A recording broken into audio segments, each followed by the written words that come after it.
Let's give it a shot. Here we go. Hey everybody, happy post-Easter. Saturday morning at the Muni, 2 weekends in a The row. place is packed and just can't wait to see what we have to say. We've been busy this morning. It's sausage making weekend, venison yeah. sausage. And if you subscribe to my page, I'll give you the secret recipe. No, I'm kidding. If I gave out the secret recipe, there would be divorce proceedings the next day. Yeah, So, we don't want that. we can't go there. The number one thing you need for venison sausage is venison. Venison. And so, I have And that. and a lot of, I think I can give this away. You just don't put venison in venison sausage. You got to have some pork in it. You do. You got to have some pork in there. You got to have some. You You got to have a some little fat. You You got to have a little fat in there You to gotta make have it a little work. fat. That's right. And so anyway, if I say any more, it'll be all over. But we're having a good time. The kids and the son-in-laws and the wife went after it. Eli and I went to the circus last night, and There's a circus in town? there's a circus in town. Seriously, okay, I'm going to be honest with you. Eli wanted to go in the worst way. I'm going to throw Nita under the bus. She wanted to not go in the worst way, and I said, yeah, let's go. And I'm kind of like, I was in the arena on Thursday, and the animals were being stored in there, and it smelled like a barn. And growing up on a farm and all that other stuff, you'd say, well, Tim, you should be used to that. It stunk so bad. I'm like, oh my God, can I go to the circus and deal with this? I'm not kidding you. We're standing in line outside of the arena, and I can smell the animals, and I'm like, this is going to be a tough go for 2 hours. But once you got inside, seriously, and we sat up on the top, and they had the heat on in the arena. Honestly, it might have been 80 where I was sitting in the arena. I didn't know they could get it that warm in there, but there was about 3/4 full, and they put on a very good show. So there's 3 shows today, Saturday. There's 2 shows tomorrow. On Sunday, there was 1 on Friday night, and I enjoyed the heck out of it. There was some pretty good stuff in there. And I chuckled a few times, and I had to clap a few times for what they did. And they got an elephant that they bring out and perform, and they got 4 camels.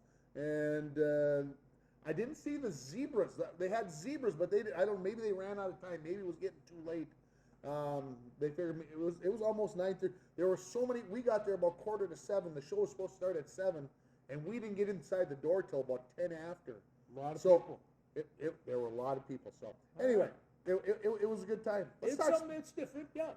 While I was at the circus, though, I was watching women's basketball. Yeah, that's. So let's start there. Let's start right there. So what was it an illegal screen, George? No, I think that was really a lousy way to end the game. No, you're not answering my question. Was it a foul? Was it an illegal screen? The elbow was just a little bit high. Gabby took a hit. She fell down. I'm going to say it this way. I was watching the elbow the first 3 or 4 times I saw it.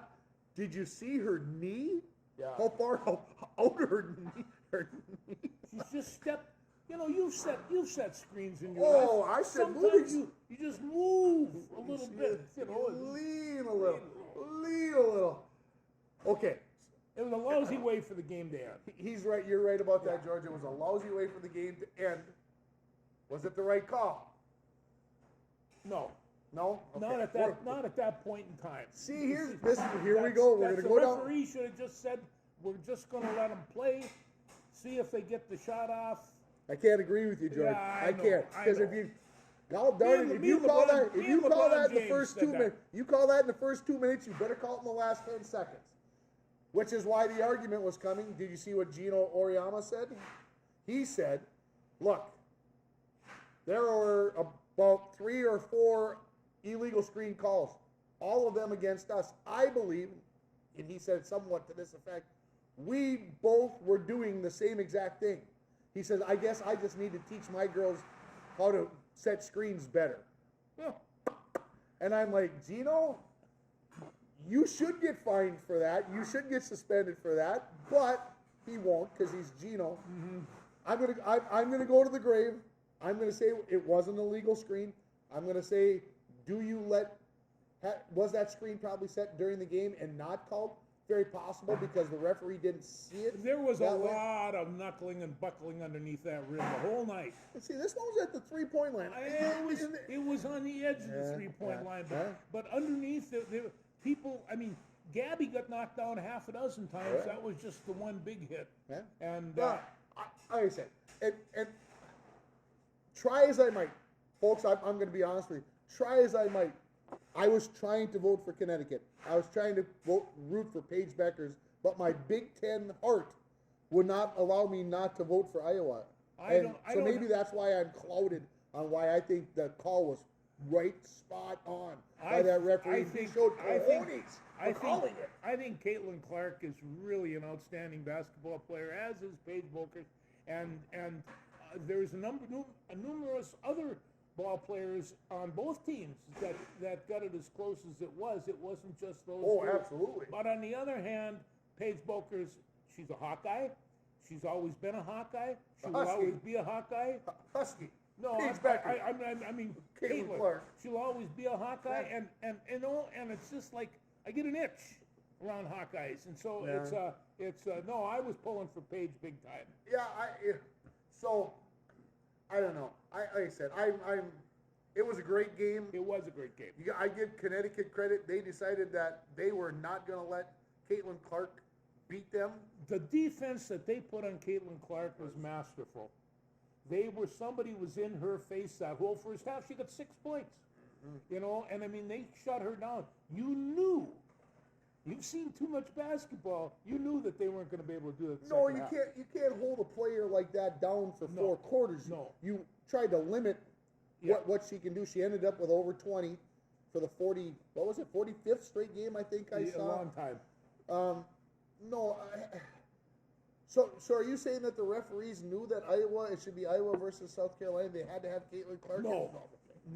I would never say that. No, because you know, you would think it, but you wouldn't say it. You know, I have seen Iowa play more times this year than I've seen the Minnesota Gophers, and it's just like, you know, because you want to watch and you want to watch top quality thing, and besides, you know, I'm sitting watching Rebecca Lobo doing analysis on the thing, and I thought it seemed like just yesterday that Rebecca Lobo was the superstar, and there was a few around, you know. Now how many? Juju Watkins, you know, Clark, Paige Bokers. A lot of these kids are coming back. There was just all kinds of them. So we talked about this last week. You said nobody can beat South Carolina. I still believe that. Even though North Carolina State put the fear of God into them in the first half. I don't know what happened in North Carolina State on both the men's and the women's team, but they seemed to kind of pull it all together at the end. And it's did North Carolina State, the women's team, now go in last night at halftime and go, hey, we're only down 1, and say, let's hold the course? Or did they change something? And I don't know because I didn't watch the game that closely. But did they change something, or did South Carolina make? And this is where great coaches are built at halftime. Can you make the adjustment to stop what the other team is doing? And obviously, South Carolina found something to shut down North Carolina State because they only scored 6 in the third quarter. Their center was injured, and then she came back. And when she came back, she went from white leggings to black leggings, and she was not in a good mood, and she played her butt off. She was amazing, and I think that was the big difference in the game. They couldn't control the paint anymore. She wouldn't let them. Can Iowa control the paint? I'm not sure. They don't have anybody as big as. But this is it Stoltz? Stoltz. Stoltz. She is really good, and she comes up with really good last night. Key baskets. Really good last night. Yeah. Well, and somebody's going to have to get rebounds because I even hate to say this, but Caitlin Clark is not going to hit all her shots. She is not. She is not. And so that's depending on the game. I do know this. On Sunday, I will be watching. 2 p.m. Central Time for the national championship game. I would say maybe start about 2:15ish. Never would you have ever anticipated that women's college basketball would take the leap that it's taken in the last couple of years. And you know, when the Final Four tickets are going for 47% higher than the men's Final Four tickets, your jaw has to drop. And for a couple of years ago, when the NCAA gave them poor training facilities and all the rest of that, those days are all gone. Those days are gone now. Kind of forgot about that a little bit. To be honest that with was you. 3 years ago. The NCAA did not count women's basketball as March Madness. They do now. Okay, so you're saying South Carolina's going to win. Is it going to be close? Yeah, it's going For a to be while, close. or- I think it'll be close for a while, and depending what Clark can do, they even have a chance to pull this off. The thing of it is that they're defending champions. They haven't lost in a couple of years. Yeah, they haven't lost since the semifinal last year when they lost. They lost. It was an Iowa, LSU. I thought. Anyway, I thought it was LSU, but it could have been Iowa because that's who played for the national championship last year. They showed a stat on SportsCenter this morning that said the 5 teams that have gone, 5 teams now have gone from being the national runner-up the year before and getting back to the national championship game. Out of those first 4 games, what's their record? 0-4. Oh yeah. Doesn't bode well for Iowa. No, it doesn't. And South Carolina is undefeated going into the game. They had a list of about 10 teams that were undefeated. Only one of them lost, and they lost to another undefeated when Connecticut played Notre Dame in the national championship 10 years ago. So all the things point towards South Carolina winning this just on Camila paper. Cardoso is really a fine basketball player. She is? And she does control the paint. They're going to have to find some way to remove all the way around the circle there. There's nobody getting any shots off when she's there. They have to, so they have to find a way to move her around so they can go to the hoop. Iowa has to go to the hoop, put South Carolina in foul trouble, and Which is what I think they did last night against Connecticut. I think they did too. Yeah. And of course, none of the fouls were fouls, of course, which. Well, there was some of. I mean, those girls are getting knocked around pretty good. I'm thinking about Gabby. She must have just been sore this morning. She was just taking kicks all over her body, and of course the last one that won the game. So she took one for the team, Tim. That's what you got to do this time of the year. It's playoff. Let's go cliche.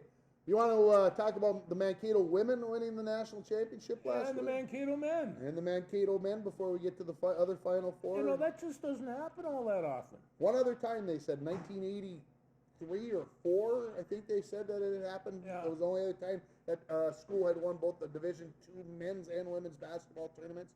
I thought it was cool that the women won on Saturday, right? Friday, because they played on Saturday. And they came across from St. Joseph over to someplace close to St. Louis. I can't remember what the name of the town, doesn't matter. St. Joe's, maybe it was. Anyway, the women came over and watched the men. And so, yeah, cool for Mankato State to have that happen, win a couple national championships. And the game-winning shot, brother to brother, for Mankato to hit the game-winning 3 in the corner. Yeah. Well, remarkably enough, I saw both teams play. The women against UMD, I saw them play twice, and the men another time. And the UMD teams were handled, and they're nothing. There's nothing the matter with those teams. They just got manhandled by both squads. Yeah. So hey, good for them. I'm happy for them. All right, Final Four men's basketball today. We've got. UConn versus Alabama, and NC State, the number 11 seed, the Cinderella story in Purdue. Well, NC State has, they have legacy. They got Jim Valvano, and I think his spirit's flopping all over the place these days. And so, he's, he was an amazing coach, an amazing character, and he dead long before his time was due. But I'm kind of pulling for NC State to beat Purdue. I'm not sure that that's possible, but they're 11 ranked. They shouldn't even be there, and they've got a guy named DJ Burns. DJ Burns. He's as big as both of us. He's a big lad. He's a big lad, and he's 6'9", and he's about 200, 85, 95. He's a big guy, and at first I thought, geez, he can't play 4 quarters at this pace because he plays at a pretty brisk guess what? He can. Okay. And so he's going to be bumping people all over, and if he can stay in the game and not get too many falls, I'm very curious to watch him and Zach Edey banging the paint because, what you've seen here, how do I put this? What you've seen teams try to do with Zach Edey when he catches the ball on the block is double team him. Force him not to be able to take one dribble into the lane and hit that little baby hook shot or whatever you want to call it. And teams are trying to force the ball out of his hands, and he's still scoring 40 points. I know it's one of those things where you say, but he can't shoot past 2 feet. No, but he shoots real well within 2 feet. Yeah, and that mini hook, I don't know how you stop that. No, you can't. It's just, it's going to be interesting to watch him play against Donovan Klinga from UConn. If it gets that far. If ever gets that far. But I am predicting Purdue and UConn is going to be in the finals, and I think that UConn's very, very tough team to beat. Tough to repeat. Tough to Gonna go cliche on you folks. So, yeah. No, UConn right now looks like a well-oiled machine. They do. They're as we talked about last week. Everybody's in motion. You can't. I've been watching that statement last week. I've been watching the other teams, men's, women's, and just about invariably when teams get into a half-court offense, 2 people go stand on the opposite side of the floor, and there's 3 people in motion. You don't see many offenses with 5.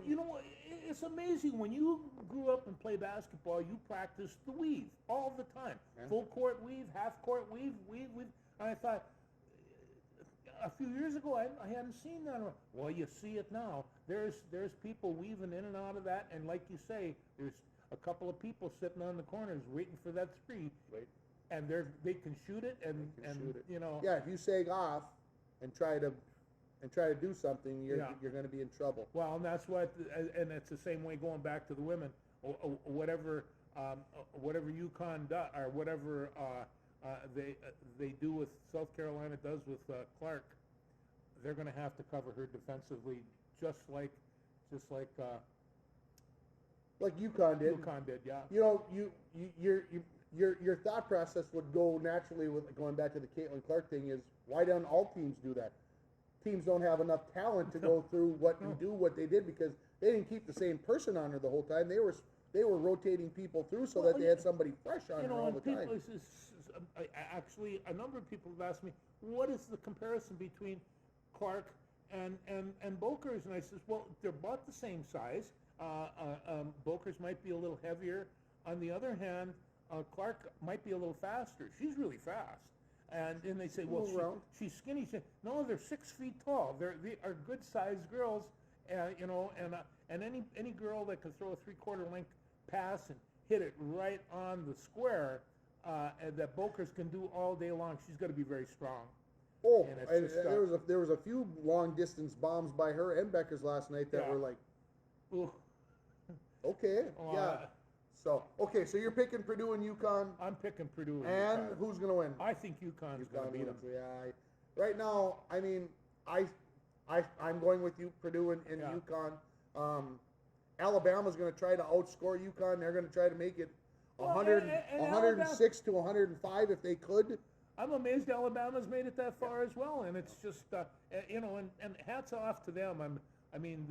They have that sports tradition down there. I'll be cheering for Alabama. I'm going to be cheering. I said I'm not a UConn men's basketball fan right now. I don't know why, but maybe because they're the best and you want to see the upset. I guess maybe. I guess. So anyway, and then UConn wins it all. UConn's going to win this. I hope. Yeah. The Big Ten blood in me will turn on if Purdue's taking them on Monday night. Well, that's okay. We can all celebrate. It'll be a great basketball game. I guarantee you that. Should be fun. Yeah. Gopher women play for a national championship tomorrow. Yeah, I thought it was this afternoon. It is this afternoon. Yeah, sorry, tomorrow, it's Saturday, yeah. not Sunday. Yeah. Saturday. My bad. Yeah. 3 o'clock this afternoon. 2 o'clock this 2 o'clock this afternoon. 2 o'clock this afternoon. And that's Saturday. on CBS. It's on CBS Sports. CBS Sports Network. Okay. Okay. But I hadn't looked that far. I didn't know if I was going to get a chance to watch it because, like I said, it's sausage weekend. It is sausage weekend. So you hang out with sausages. I hang understand. out with my family who are a bunch of sausages, yeah. Especially my grandsons. That's right. But we've got other basketball to talk. As long as you're on the subject, we can talk about the Timberwolves. They dropped one last night, but you know they've been without Cat. And What's the rumor? When's he coming back? I think he's coming back. I don't know. Hard to say about the Cat. You know, they had said 6 weeks, which kind of put him about mid-April. Yeah. But they were saying last week that he was ahead of schedule to get back. I don't see any reason to bring him back during the regular season other than to just for him to test it out because they're not going to be in the play-in tournament, so they're going to get a week off, essentially, between the start of the playoffs and the start for them in the play-in tournament there. So they're going to get him some rest, and so maybe I'd like to see him go out and give it a test like in the last game. Just come out and play 5 minutes. Just run around up and down. Just run up and down the floor, see where you're at, and then let's go from there. But this has been hard on the Wolves, but the fact of it is that Anthony Edwards has been playing his tush off, and he's come into his thing. I mean, I saw him get 41 points the other night, and he was launching some shells that off of this planet.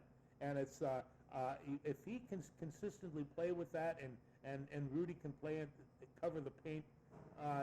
They still got a very good basketball team. They fell behind 15-0 last night and lost by 10. Lost by 10, 15-0. I can't believe that. Come on. Anyway, no, and I'm not whatevering here. I'm not going down this road. Played the night before and absolutely whatevered, and then got to go to Phoenix and play. Right? They played 2 nights. No, they played Phoenix. Tuesday, Wednesday, and then Friday. They had a day off. Yeah, All right, they no go- excuses then. They take on the Lakers for a few, and it's And the Lakers are playing good the basketball Lakers right now. are playing good basketball. So is This is a Golden- good test for them. And so's Golden State playing good basketball So right is now. Golden State. Yeah. Can you imagine that after the way they came out of the gate? Here they are. They're hitting they those are. threes. Yeah. Well, Could be interesting. it could be interesting. Maybe you don't want to be 1 or 2 so that you don't have to play 7 or 8 and you don't have to play the Lakers or Golden State early. Maybe it would be best if we were the number 3 seed. Well, right now they're tied for first with Denver. I think they're tied. They might be After second. last night's loss, I didn't look, but I didn't look. they're there. They're there. Because Denver lost on Thursday night and the Thunder lost last night. So, I love college basketball. I spend a lot of time doing college basketball. As of Monday is over, and now we can concentrate on we can concentrate on the we NBA. can concentrate on the NBA because I am a converted fan to that sport. They're great basketball players. It's incredible. Let's move on to hockey. Yeah. The Wild, not officially done, but are done. Stick a fork in them. Yeah. I did write down the numbers this morning. Vegas and LA basically played for the final playoff spot. They've got 91. The Wild have got 81. Yeah. I mean, there would have to be an act of Congress, God, and an explosion. the planet Jupiter would have to do something with it. It's I had to inform my 9-year-old of this fact. He was devastated. Well, they're still playing games. They got to no, Eli. They don't have a chance to make the playoffs. What do you mean they're not going to be in the playoffs? I said no. Come on. No, they're not going to make it. Devastated. Eli's father's a math teacher. You should be able to teach him how to do this. So, well, like I said, it's not official. I think Las Vegas and LA would both have to go winless the final 6 games, and the Wild would have to get all 12 points. Basically, is how it would have to go. Well, the fact of it is they didn't play that well, and without Marc-Andre, they would have played even worse. I think he kind of held them into a close game and give them an opportunity to say, hey, maybe we can shoot for a playoff bid. But they weren't. Colorado's good the other night. Colorado's good, yeah. Yeah, it is what it is. It is what it is. Get wound up for next year. Maybe we get a good draft pick, and I think the excitement level is still there. I think the fan base will be upset that they are not in the playoffs. I think, but at the same time, I think fans are excited about this team. I really do. I still think they're excited about it. Well, I asked a former colleague earlier this year, are the Wild going to be better than they were last year? And he says no. But I didn't think that they would be worse, and I think that they were. But it seems to me in the past when we made the playoffs, it seemed like we were what I don't know what the right word is. We didn't always seem to finish games, or we didn't seem to play 60 minutes or whatever. And I don't necessarily know that once Hines became the coach, they showed his record the other night. I think they said we're 31-19-5. So 31-20-5 now, and I'm guessing at that. That's what he is as the Wild head coach. We've won 31 and lost 25, and I'm like, we've been okay, and that's why I think there's an excitement. And I maybe I'm putting a positive spin on it, and I know who you're talking about, and I know he's the proverbial Debbie Downer. Sorry, Mike, but we are working under the salary cap constraints still. And once that goes away, I think there's going to be a stable of some guys here that we want to be building around. I think so. And remember, we were kind of sellers, I think, at the trade deadline. We got rid of some guys, and I think we were working towards the future. And could that have cost us down the stretch? The Pittsburgh Penguins were just like the Wild. They were in sell mode, and now they're 1 point out of a playoff spot. You just don't know. So. There's a lot of talent on this Wild hockey team, and that is not an issue. It's just we need to find that dynamic, and when I say dynamic center, obviously an Austin Matthews type guy who can score 60 would be great. I mean, I'm not saying we need somebody. It'd be nice if we had another 40-goal scorer, somebody who could go out there with Kirill and they could really ramp it up and make the other teams go. I like to see, like you say, a good goal scorer, but somebody that pairs up with Kaprizov, because he is such a hockey player waiting for a partner, and Eriksson Ek, he's got 30 plus goals. He's got 30 plus goals. So it's just that when you see some of these guys, they are some of the best hockey players on the planet. And you want to see them do better. That's the frustration part. Yeah, and I think Mike would say, what are we doing with a Ryan Hartman? What are we doing with a Zuccarello? These guys are third-line guys, and we've got them as first or second-line guys. And we need to find a first and second-line kind of guy with the right price tag for another year. Because, everybody's saying, what about Kevin Fiala? Well, Kevin Fiala would have been a great player to keep. But at $8 million a year, and they've been kind of running away from a couple of contracts for 10 years now, and it's just like once they get that after next season, they're gone. They're gone. But that's so be patient. We got to be patient. Be patient. I just like what the Wild offered and the Timberwolves offered. There was a sense of excitement all over Minneapolis and St. Paul. We had two major sports that could say something, and you're thinking now you got baseball, you got the Vikings. Minnesota is in really good shape for pro sports, and I think that they are. The Loons, I mean, they're all there. I had a little visit yesterday from some. I had to make a visit yesterday. Anyway, the person I was talking with is a Packers fan, and he was telling me that we got a pretty good running back from the Packers. But the Vikings are not going to be very good next year. They are not. They lost their quarterback, and he said it would have been expensive, but he says, I think for the Vikings it would have been better if they would have kept Kirk Cousins. And I'm like, I hear you, but that price tag was too steep. And again, it comes back to the Kevin Fiala situation, where Kevin Fiala was going to get almost $8 million per year. There's no way the Wild could have afforded $8 million a year, and I don't think the Vikings could have afforded 4 years for $180 million. I don't think they could. And also, not for a guy this is going to make. I love Kirk Cousins. This is going to make our NFL draft so much more interesting, and there's going to be shuffling around and digging around and trading for top spots because they're going to look for a quarterback. And I got to tell you this, there was a time when nobody knew who Brock Purdy was. And now he's one of the top-rated quarterbacks, and he got there from a third string. And so maybe they. So what does that mean? That we don't. So does that mean we should be moving up out of our number 11 spot, or should we just hang on? Well, only thing I know is I hope they can find another Brock Purdy. Everybody wants to find a Brock Purdy. Oh, I I didn't know they were that much in demand. Apparently they are. So, anyway, let's finish up hockey.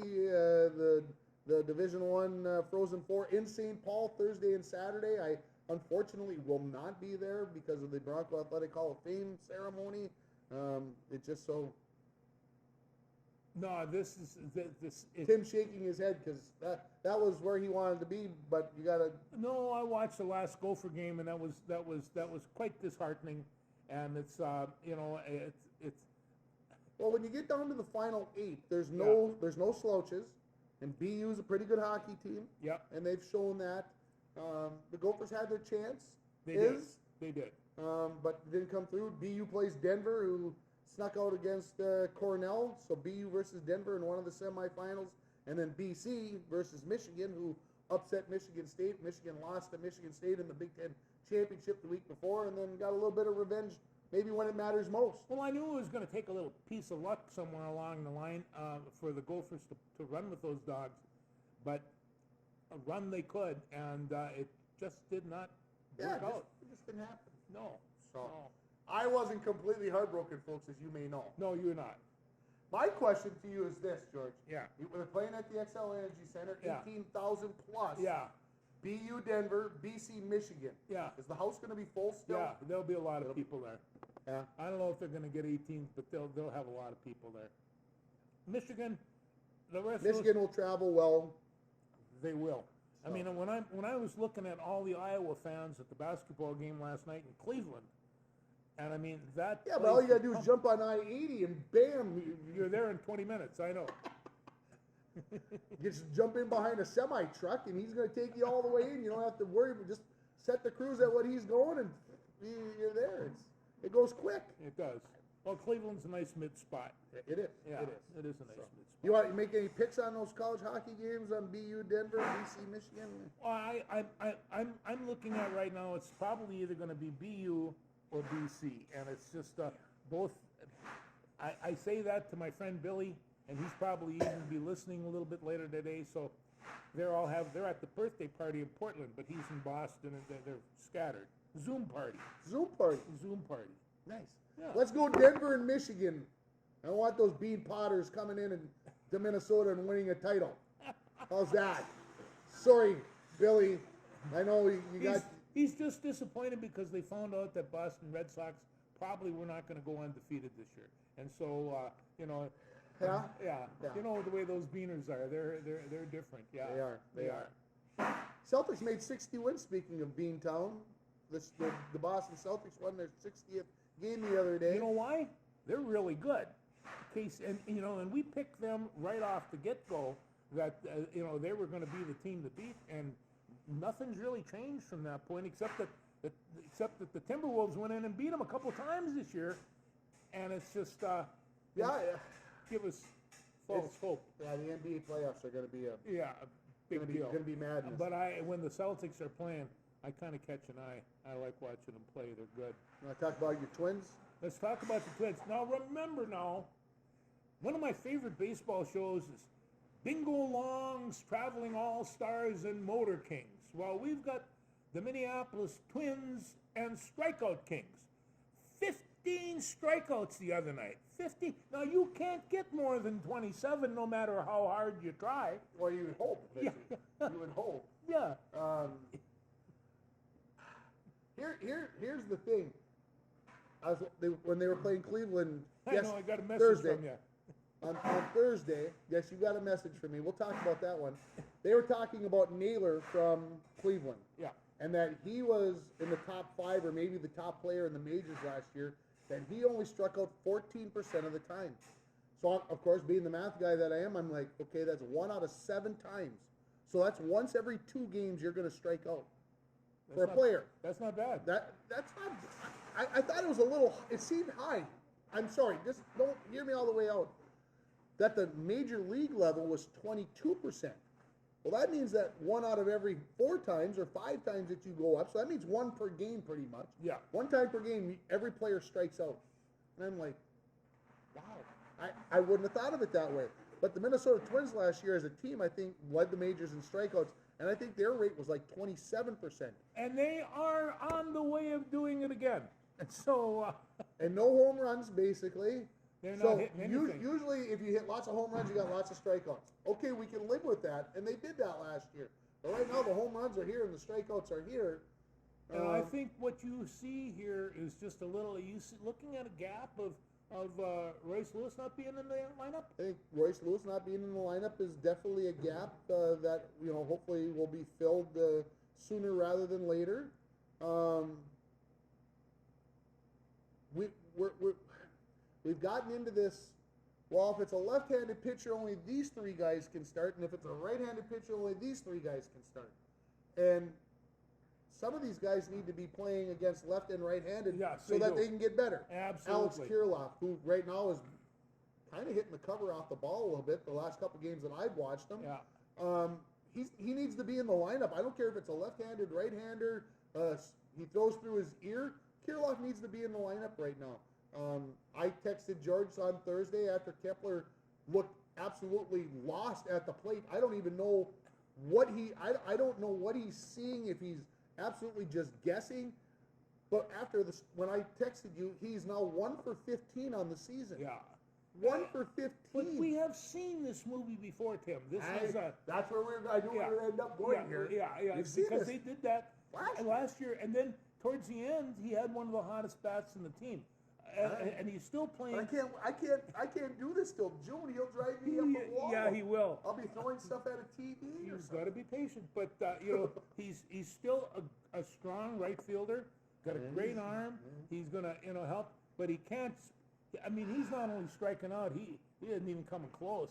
And it's Yeah, that one in the 6th inning when I texted you the other day. Yeah. I mean,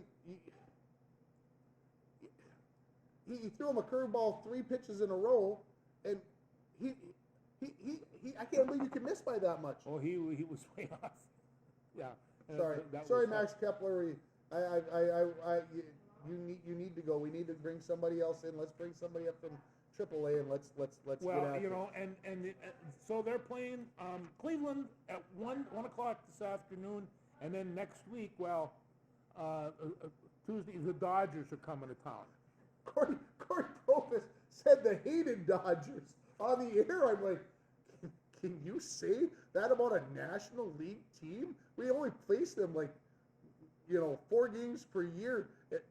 What does that make Milwaukee? The despise?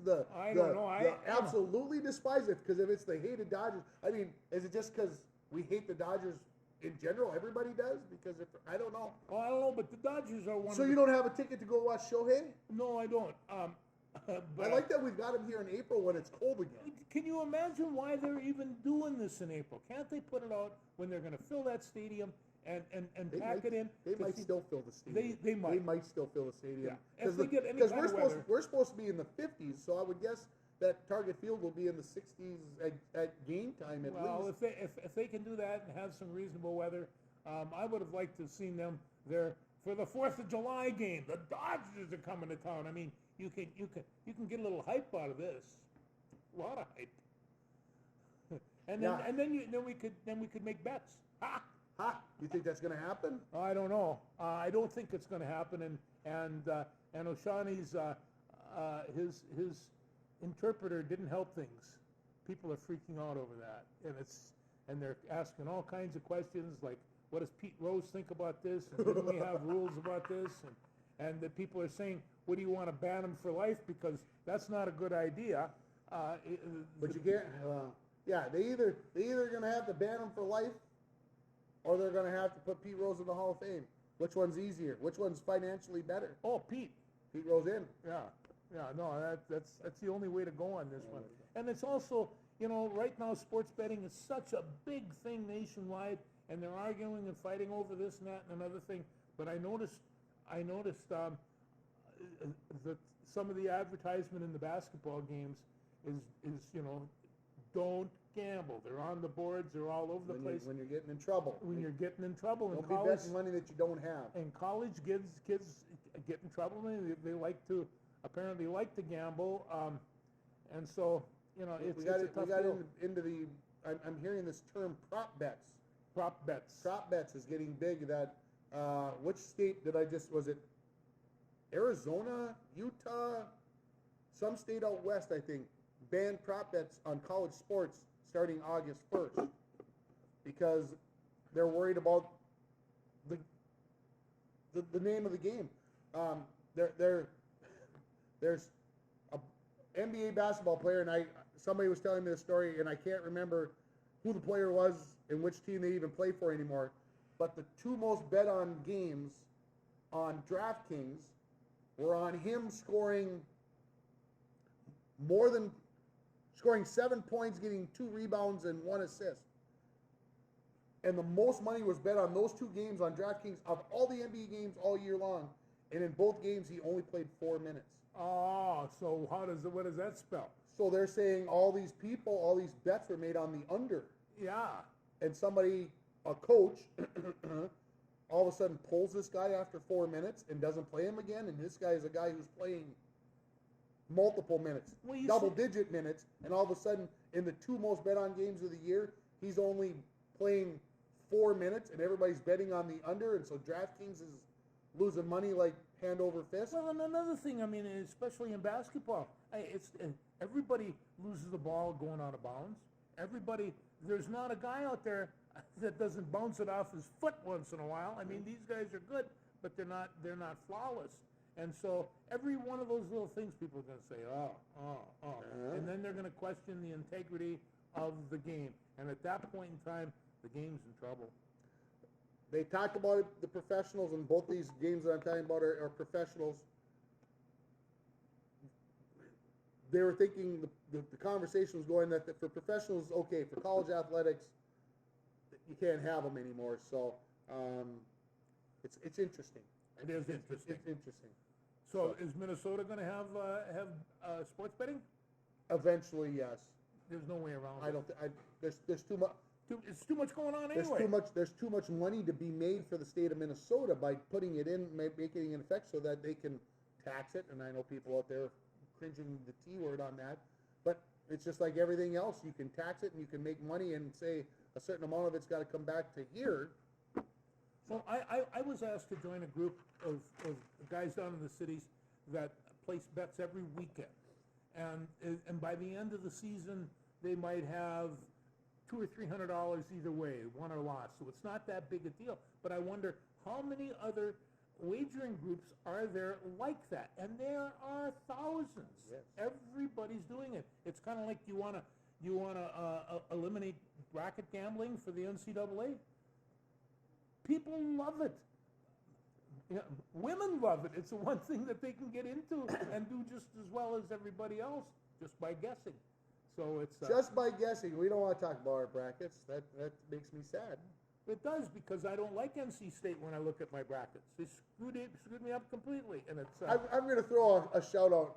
One of the brackets that I'm in, Adam Potter. You remember Adam Potter? Adam Potter. Doc Potter's son. Can you believe he guessed all 4 Final Four teams? Ah. He's got the Final Four perfect, folks.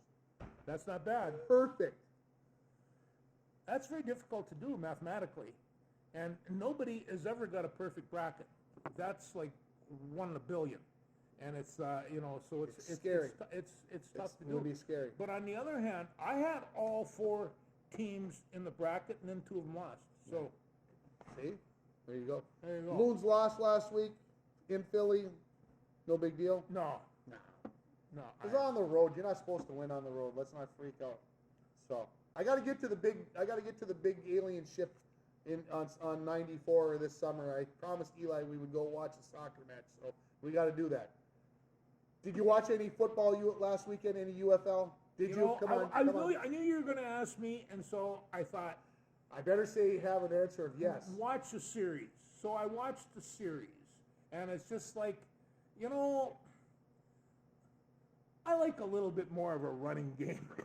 Yeah. And it's just like, and they have, 2 men rushing, and it looks to me like, I don't know, fancy touch football that you get to hit.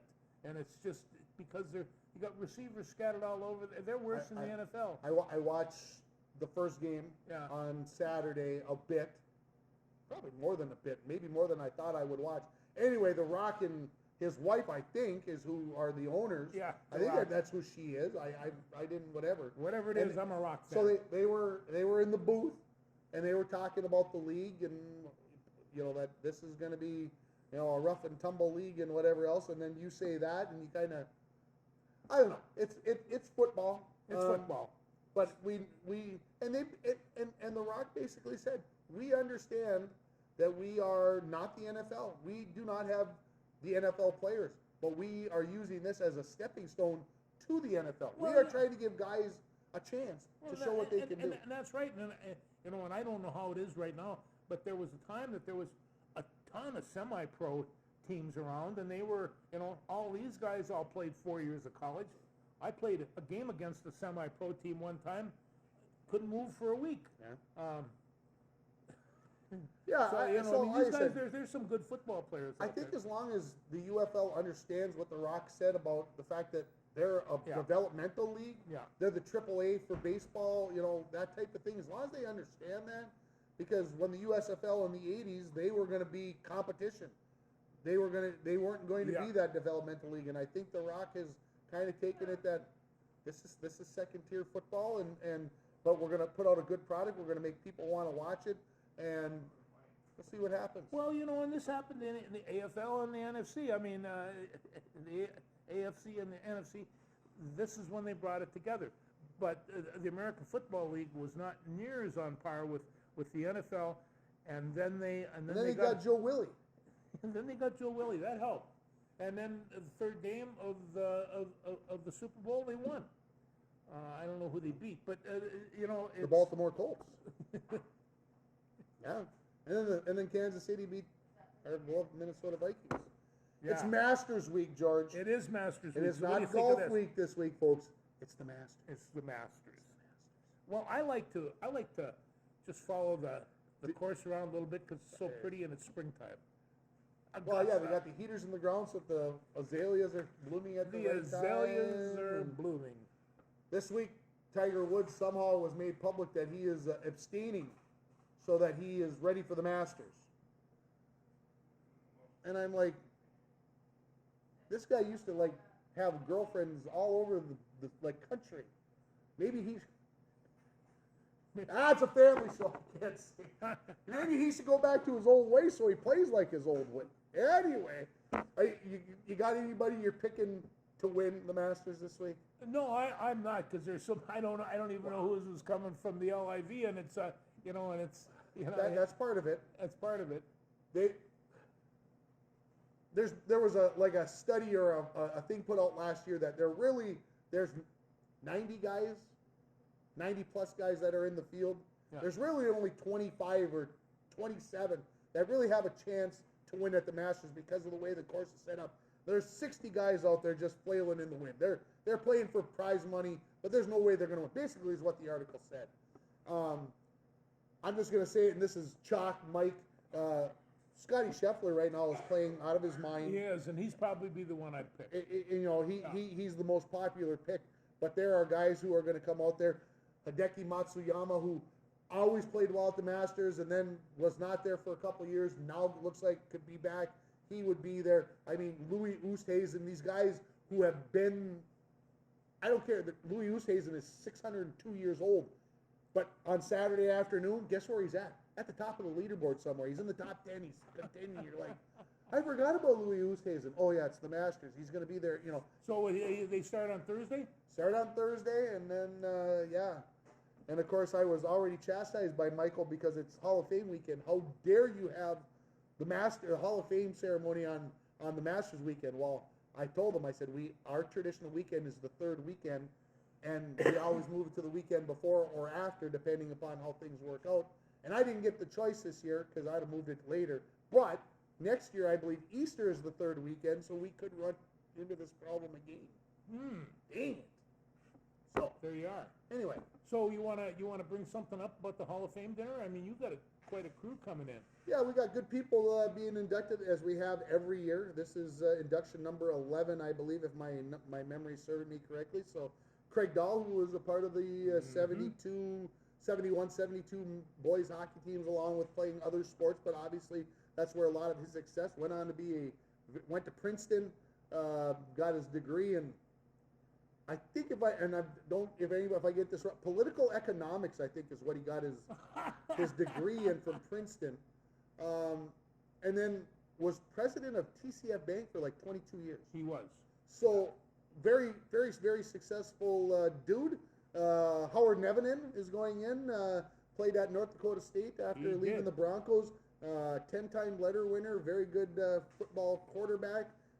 Played on the basketball teams, was a speedster for the track and field team. When you watched him play quarterback, he was one of those quarterbacks because he had the backfield in that field. That team was one of the best the Broncos had since the 50s, and he was kind of a quarterback dash fullback, and he knocked people around and then hand the ball off to one of his cronies and the way they go. But he is an outstanding football player and a great guy, and his dad, of course, was John Nevenin, a longtime coach and stuff, and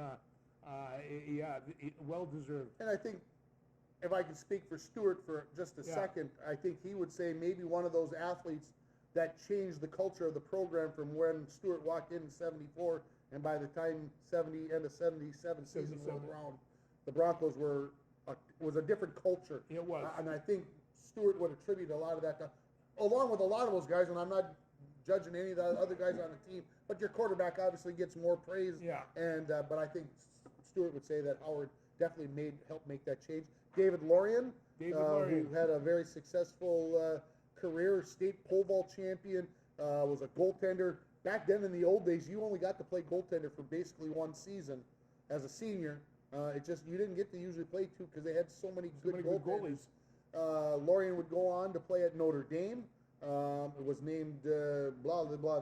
He was one of the final cuts from the USA team for 1984 when they had to get down from 3 goaltenders to 2, and he was the one that got the last cut. One of the last cuts. Went on to a very successful coaching career and up in Alaska, and so we'll get to see him.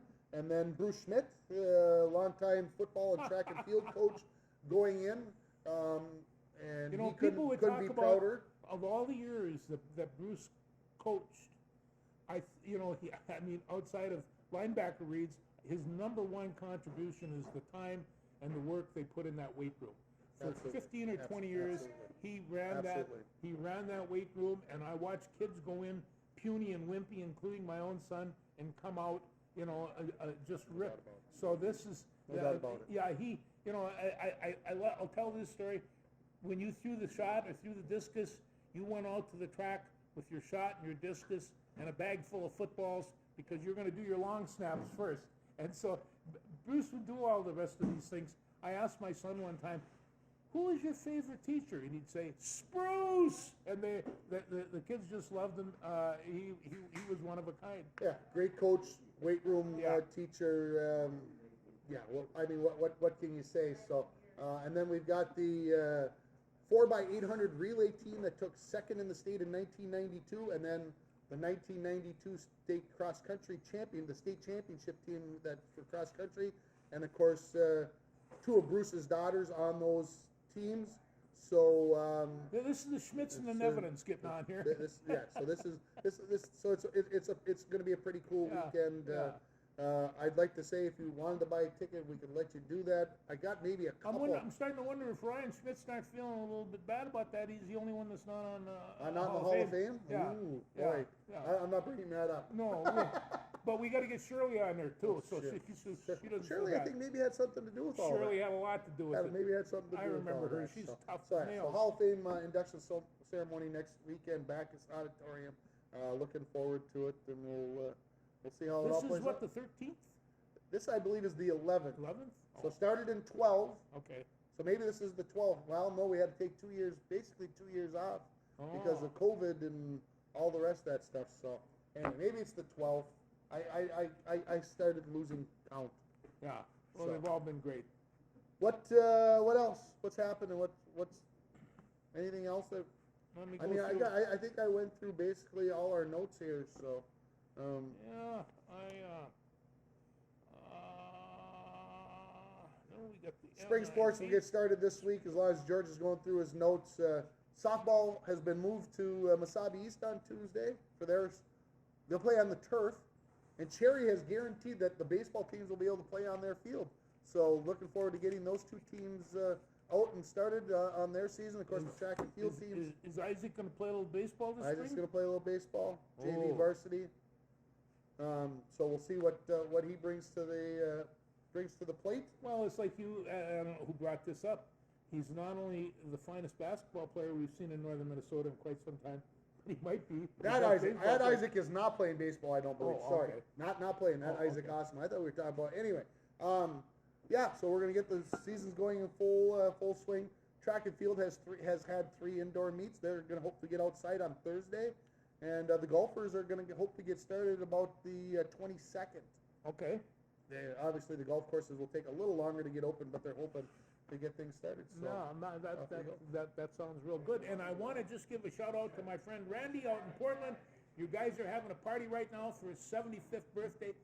I can't believe that you lasted that long. So I called him today and I says, this was the day that Mary Jane and Fritz changed the world. They brought you into it. So that's it for him. You have a good time. Thanks, everybody.